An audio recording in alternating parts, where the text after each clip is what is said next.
کہ پورے قرآن کا دل سورہ یاسین ہے، اور سورہ یاسین کا دل لفظ یاسین ہے، اور لفظ یاسین میرے آقا کا لقب مبارک ہے۔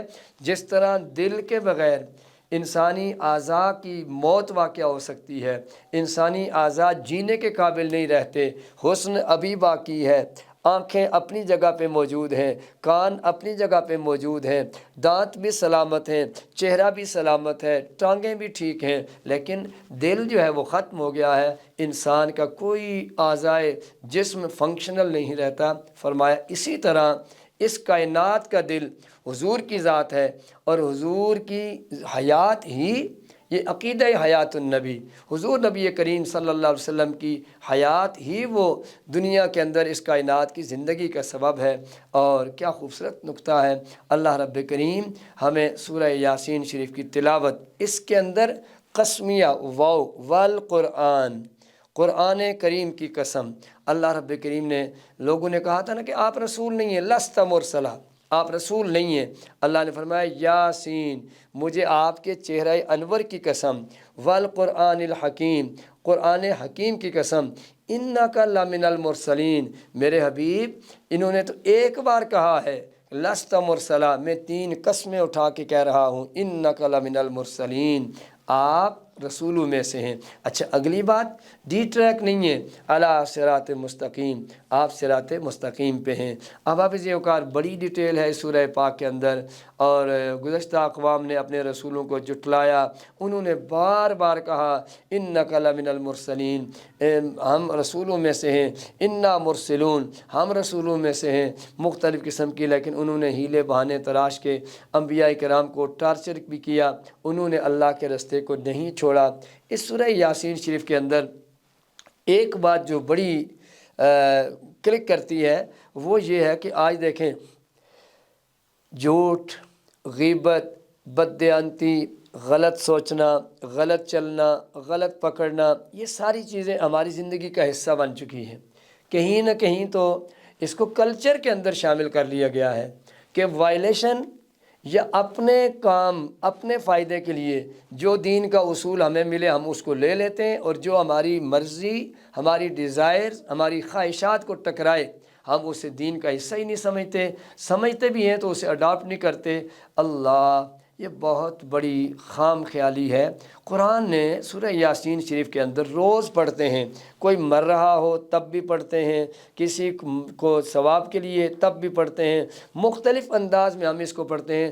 آئیے ایک آیت کی طرف توجہ دلا رہا ہوں، قرآن کے اندر اللہ رب کریم نے اس سورہ پاک کے اندر ارشاد فرمایا کہ الیوم نختم علی افواہہم، ریممبر دس، جہاں پر بھی قرآن میں الیوم کا لفظ آیا ہے، میکسیمم یو کین امیجن 90% اس سے مراد ڈے آف ججمنٹ ہے، ڈے آف جسٹس ہے، قیامت کا دن ہے۔ یہاں پر بھی بتایا گیا آج جتنا کچھ کر لو، الیوم، آج کے دن، نختم علی افواہہم، ہم مہر لگا دیں گے تمہارے منہ پر، وَتُكَلِّمُنَا أَيْدِيهِمْ، اور ہم سے تمہارے ہاتھ باتیں کریں گے، وَتَشْهَدُ أَرْجُلُهُمْ، تمہارے پاؤں گواہی دیں گے۔ یا اللہ کس کی گواہی؟ فرمایا بِمَا كَانُوا يَكْسِبُونَ، جو تم کسب کیا کرتے تھے، جو تم کرتوت کیا کرتے تھے، جو تم کام کرتے تھے، آج تمہاری زبان کو تالا ہے، ہم نے مہر لگا دی ہے۔ آج کوئی دنیا کا آفیسر مہر لگا دے، کوئی بندہ اتھارٹی نہیں رکھتا، nobody have to any authority to open it, اس دن تو اللہ نے مہر لگانی ہے، تو پھر کون زبان کو کھول سکے گا؟ تو آج سنبھل جاؤ، آج اس کے رستے پہ اپنی زبان کو بھی لگا دو، اپنے ہاتھوں کو بھی لگا دو، اپنے پاؤں کو بھی لگا دو، اپنے اعضائے جسم کو اس کی اطاعت میں لگا دو۔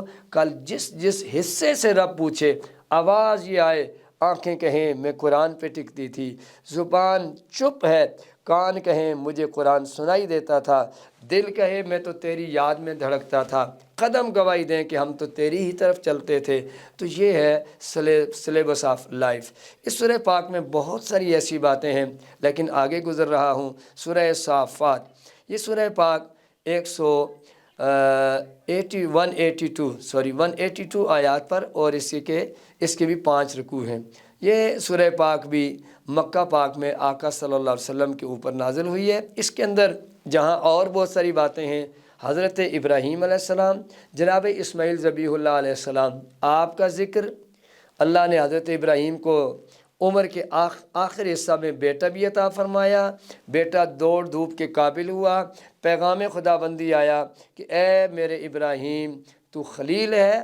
تو پھر خلیل اس کو کہتے ہیں کہ جب اس کا جلیل اس سے جو مانگے وہ اسے دے دیتا ہے۔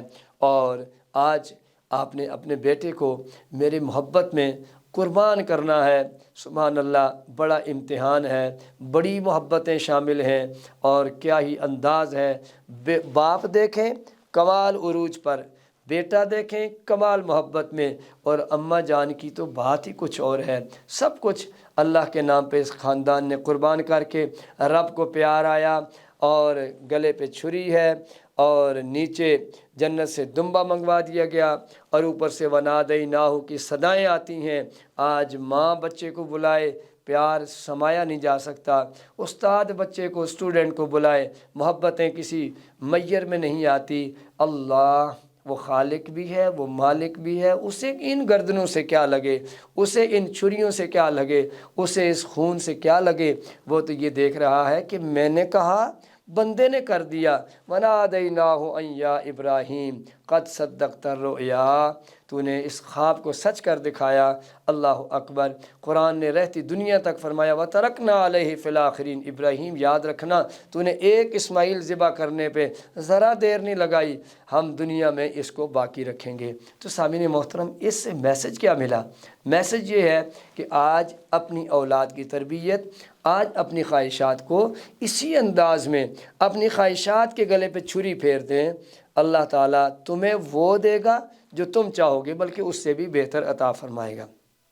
اسی طرح مختلف انبیاء کرام کا ذکر، اور آخر میں سبحان ربک رب العزہ، وہ رب جو عزت والا ہے، وہ پاک ہے ہر اس بات سے جو یہ مشرکین شرک کرتے ہیں۔ اور وہ کون ہے؟ اللہ تعالیٰ نے فرمایا اے محبوب وسلام علی المرسلین، تمام رسولوں پر آج تک جو آپ کی ذات تک ہیں سب پر میرا سلام ہو، والحمد للہ رب العالمین، اور اللہ کے لیے ہی تمام تعریفیں ہیں۔ سورہ صاد، یہ سورہ پاک بھی بحمد اللہ تعالیٰ اللہ تعالیٰ کے پیارے نبی صلی اللہ علیہ وسلم کی ذات پر مکہ پاک میں نازل ہوئی، اور اس سورہ پاک کے اندر بھی 5 رکوع ہیں بالترتیب، اور 88 آیات ہیں اس کی بالترتیب۔ تینوں صورتیں 5 رکوعوں پر مشتمل ہیں۔ اچھا، اس سورہ پاک کے اندر جہاں بہت سارے مضامین ہیں، صبر ایوب علیہ السلام بڑی ڈیٹیل سے، بڑی تفصیل سے اس میں بیان ہے، اور پھر انسان مور دین مور کے چکر میں یہاں پر ایک بڑا خوبصورت واقعہ ہے، وہ بھی بیان کیا گیا کہ 99 بکریاں اور ایک بکری کا وہ جو ذکر ہے کہ انسان کس طرح مور دین مور کے چکر میں لگا رہتا ہے، آخر خود صفر ہو جاتا ہے، اس کا مال بھی کسی کا، اس کی اولاد بھی کسی کی، اس کی جائیداد بھی کسی کی، ساتھ کیا لے کے گیا؟ بس اتنا کہ اگر اس کے پاس اللہ تعالیٰ کی طرف سے ایمان کی دولت اس کے پاس موجود ہے تو فرمایا اس سے بڑی دولت اور کوئی نہیں ہے۔ حضرت ایوب علیہ السلام کا ذکر، آپ کے صبر کا ذکر، آپ کو جو بادشاہیاں رب نے دیں اس کا ذکر، جناب داؤد علیہ السلام کا ذکر بڑی خوبصورت انداز میں، اور آخر میں شیطان کی جو وساوس ہیں، شیطان کے جو مختلف قسم کے ہیلے بہانے اس نے تراشے، حضرت آدم علیہ السلام کو سجدہ نہ کیا، اللہ کے حکم سے یہ سجدہ تعظیمی کا حکم تھا، نہ کیا۔ اللہ نے میری اور آپ کی تخلیق، ہمارے ابا جان جناب آدم علیہ السلام کے بارے میں اللہ نے قرآن میں کیا فرمایا، ذرا پڑھیے گا آپ بھی، فرمایا وَنَفَخْتُ فِيهِ مِن رُّوحِي، یہ جو آدم ہے اس میں میں نے اپنی روح پھونکی ہے۔ اور ایک اور لفظ لِمَا خَلَقْتُ بِيَدَيَّ، اللہ نے ہر چیز کو فرمایا بس میں نے پیدا کر دیا ہے، لیکن انسان کہ پیدا کرنے کی، اس کی تخلیق کی باری آئی، فرمایا بے یدیہ، اس کو میں نے اپنے دونوں ہاتھوں سے بنایا۔ یہ جو رمضان کی بہاریں ہیں، یہ جو قرآن ہے، آج رمضان میں مصلی پر قراء حضرات، حفاظ کرام قرآن کی تلاوت کر رہے ہیں، علماء کرام دین کا کام کر رہے ہیں، اسکالر اپنی اپنی خدمات دے رہے ہیں، انجینئر اپنے کام کر رہے ہیں، یہ مختلف قسم کی آپ ایجادات آج روز نیو انوینشنز دیکھتے ہیں، یہ کس کی مرہون منت ہیں؟ اللہ نے فرمایا انسان اس چیز کو یاد رکھنا، تو جہاں بھی چلا جائے تو میرا شاہکار ہے، تجھے میں نے اپنے دونوں دستے قدرت سے بنایا ہے۔ اور پھر جس نے بھی انسان سے ٹکر لی. کس انسان سے؟ اس سے کہ جو اللہ کا مطیع ہے. اللہ نے پھر اس کو دنیا میں اس کا وجود نہیں رکھا. پھر باقی جس نے اللہ کے بندے سے ٹکر لی ہے، حضرت آدم سے شیطان نے ٹکر لی. اللہ نے فرمایا فخرج منہا، نکل جا یہاں سے. اور کیسے نکل جا؟ بس ابھی نہیں، فإنک رجیم، تجھ پر تو مردود ہے. کب تک؟ وإن علیک لعنتی الی یوم الدین، you will be punished till to day of judgement, تجھ پر قیامت تک لعنت برستی رہے گی. تو گویا پتہ یہ چلا وائلیشن کرنے سے انسان شیطانی رستے پہ چل پڑتا ہے، اور کمٹ کرنے سے انسان رحمانی رستے پہ چلتا ہے. اللہ تعالیٰ اس سورہ پاک کے آخر میں شیطان نے ایک مکالمہ کیا، کہتا ہے اچھا میں تو نکل گیا ہوں، فَأَنذِرْنِي إِلَى يَوْمِ الدِّينِ إِلَى يَوْمِ يُبْعَثُونَ، جس دن یہ لوگ اٹھائے جائیں گے اس دن تک مجھے مہلت دے. اللہ نے فرمایا فَإِنَّكَ مِنَ الْمُنذَرِينَ إِلَى يَوْمِ الْوَقْتِ الْمَعْلُومِ، ہاں تجھے مہلت ہے.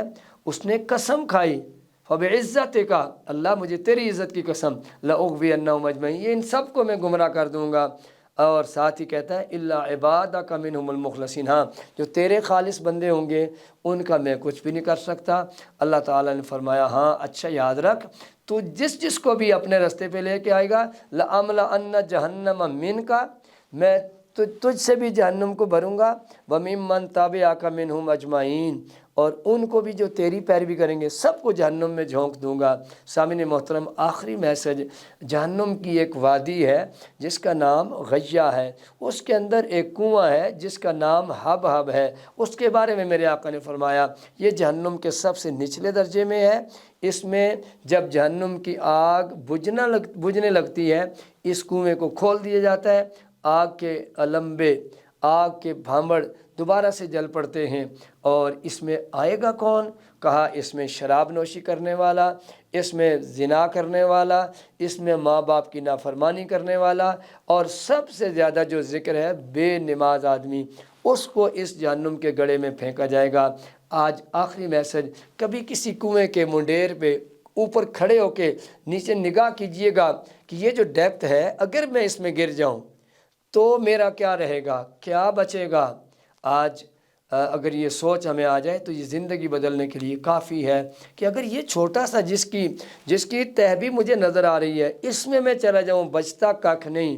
تو وہ غیہ جس میں ایک پتھر پھینکا جائے 70,000 سال کے بعد نیچے پہنچے، پھر آواز آئی، حضور نبی رحمت صلی اللہ علیہ وسلم فرمایا یہ پتھر ہے جو آج 70,000 سال کے بعد جہنم کے اس گڑھے میں پہنچا ہے جس کو غیہ کہتے ہیں. وہاں پھر گرے، اٹھے گا کون؟ آج سنبھل جاؤ، آج اسی کے رستے پہ چل پڑو. یہی زندگی کی بہاریں، یہ رمضان کا پیغام، قرآن کا پیغام، ہمارے اس گفتگو کے اندر جو ہم میسج دینا چاہتے ہیں وہ یہی ہے کہ آج اللہ کی طرف آ جاؤ. اللہ تعالیٰ اپنی رحمتوں کے سمندر تمہاری طرف کر دے گا. وقت افطار قریب ہے، آئیے دعا کے لیے ہاتھ پھیلاتے ہیں اور دل سے دعا کیجیے. اللہ کے پیارے نبی نے فرمایا ادعوا اللہ وانتم موقنون، بالکل ہاتھوں کو جوڑیں بھی نہیں، سامنے تھوڑا سا کھلا ہاتھوں کو رکھیں، اپنے دامن کو، اپنی جھولی کو پھیلا کر اللہ کی بارگاہ سے کرم کی خیرات مانگیں. وہ مالک بے حد و بے حساب عطا فرمانے والا ہے. اللہم صلی علی سیدنا و مولانا محمد النبی الامی و علی آلہ و اصحابہ اجمعین. یا رب بالمصطفیٰ بلغ مقاصدنا واغفر لنا ما مضی یا واسع الکرم برحمتک یا ارحم الراحمین.